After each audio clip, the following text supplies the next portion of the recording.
de hoje está no livro de Atos dos Apóstolos, versículo 19, capítulo 11. E Deus, pelas mãos de Paulo, fazia maravilhas extraordinárias, de sorte que até os lenços e aventais que levavam no seu corpo aos enfermos e as enfermidades fugiam deles, e os espíritos malignos saíam. E alguns dos exorcistas judeus ambulantes tentavam invocar o nome do Senhor Jesus sobre os que tinham espíritos malignos, dizendo: Esconjuro-vos por Jesus a quem Paulo prega. E os que faziam isto eram 7 filhos de Seva, judeu, principal dos sacerdotes, respondendo. Porém o espírito maligno disse: Conheço a Jesus e bem sei quem é Paulo, mas vós quem sois? E saltando neles o homem que tinha o espírito maligno, e orando-se de 2, por demais do que eles, de tal maneira que nus e feridos fugiram daquela casa. Aleluia, glória a Deus. Que palavra, hein?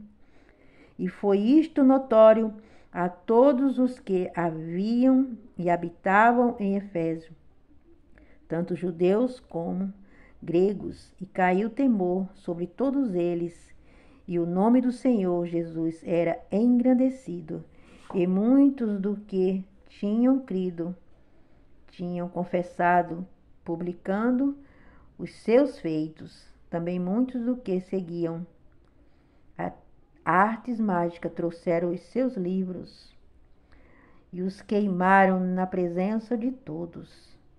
E feita a conta no seu preço, acharam que montava a 50.000 peças de prata. E assim a palavra do Senhor crescia poderosamente e prevalecia. E cumprindo estas coisas, Paulo propôs em espírito ir a Jerusalém, passando pela Macedônia e pela Acaia, dizendo, depois de haver estado ali, importa-me ver também a Roma. Glória a Deus. Até o 20. E a palavra que me chamou a atenção é aqui, ó. Ele diz que saltando neles o homem que tinha um espírito maligno, assenhorando-se de 2, por demais do que eles, de tal maneira que nus e feridos fugiram daquela casa. Então aqui relata que da mesma forma que Paulo pregava e os lenços e seus aventais curavam os enfermos, aqueles filhos da serva, aqueles 7 homens, eles queriam fazer o mesmo, eles queriam expulsar os demônios, né, que estava sobre aquele homem. Mas o demônio, saltando-se, assenhorando-se, ele disse: Quem é você? Paulo eu conheço, e a Jesus também, a quem ele prega. Mas e vocês? Quem são? E por que aquele espírito maligno, ele teve essa autoridade de falar isso para aqueles homens? Porque eles não tinham unção, eles não tinham o Espírito Santo. Eles falavam em nome do Deus de Paulo, em nome de Jesus, em nome de Deus de Paulo. Eles não conheciam, eles não tinham profundidade, eles não tinham conhecimento da verdade. Eles não tinham santidade, pureza. Então eles achavam que da mesma forma que Paulo fazia, eles também seriam, né, os feitos deles seriam notórios. Mas os feitos dele foi notório sim, mas o contrário.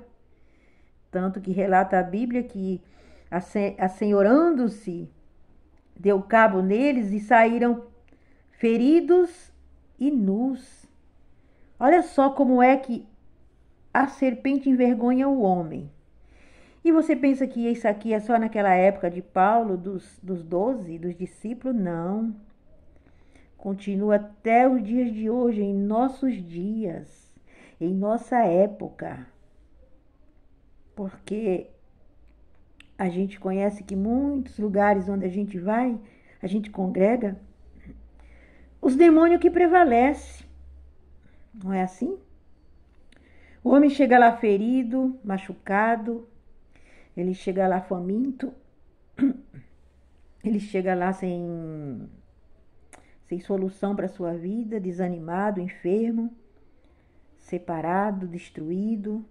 Ele chega viciado, ele chega no pecado, sujo, ele chega todo enlameado.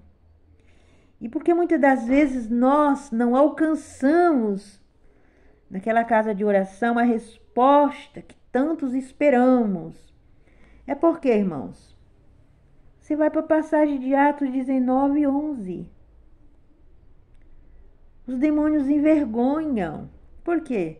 Porque muitas das vezes os sacerdotes, os principais ali da cúpula ali, do altar, eles não têm autoridade, eles estão como aqui, esses aqui, ó, que fugiram nus e feridos. Por quê? Porque as casas de oração, eles pregam mais, a chave da vitória, a chave do apartamento, da casa de praia, do negócio. E Deus não está falando aqui de chave.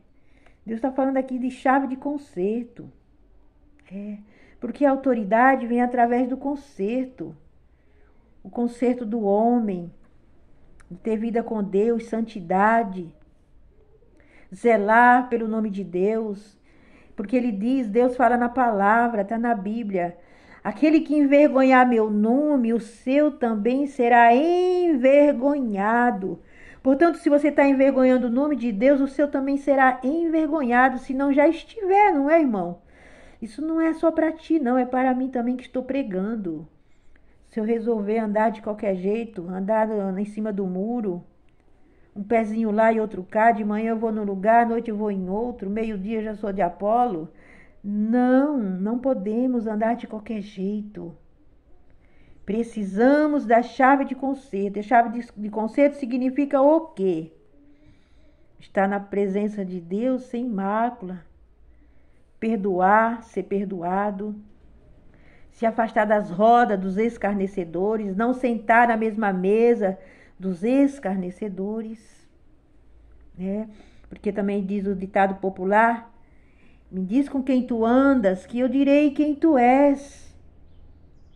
Se você é crente, é evangélico, é irmão, é servo, e anda com pessoas que andam de qualquer jeito, meio troncho, o seu vocabulário é troncho.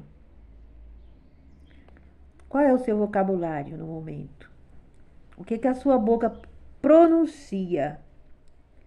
São coisas do alto ou são coisas do baixo escalão? Baixo escalão significa terra, porque o Senhor diz na palavra: o mundo jaz do maligno, então não podemos ter nada do mundo.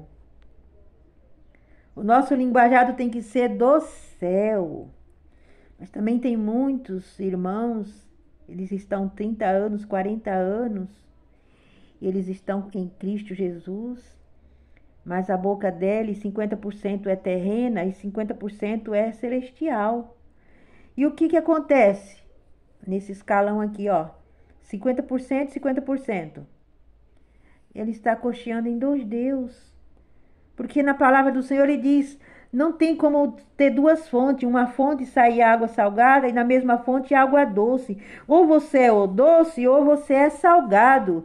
Ou você é de Deus ou você é do diabo. Não tem assim, eu sou meio a meio. Não existe na Bíblia meio a meio. Nem 70%, nem 90%. Ou você é de Deus ou você é do mundo. É por isso que está existindo muitos. Você não encontra por aí alguém que diz assim: eu tenho saúde, é tudo enfermo. Por quê? Lá em Romanos 5, ele diz: por causa do pecado abundou-se toda a morte. É morte espiritual, é a enfermidade, é as separações, é os danos da carne, do sangue, dos ossos. Muitos estão travados, muitos estão sendo chicoteados, envergonhados. Mas por quê? Porque tudo você aceita, meu irmão. Não devemos aceitar tudo que o mundo nos traz para dentro da nossa casa. Temos que nos revoltar, temos que rejeitar toda a bagagem do mal. Porque muitas das vezes, um exemplo, o seu filho ele está na idade de se casar, ele se casa, mas ele não foi para o cartório nem para a igreja, ele se casou só de boca. Aí diz, eu não tenho posse, eu não tenho onde morar, vou morar na casa dos meus pais. E ele já traz a esposa grávida. O que você está recebendo na sua casa? Bênção ou maldição?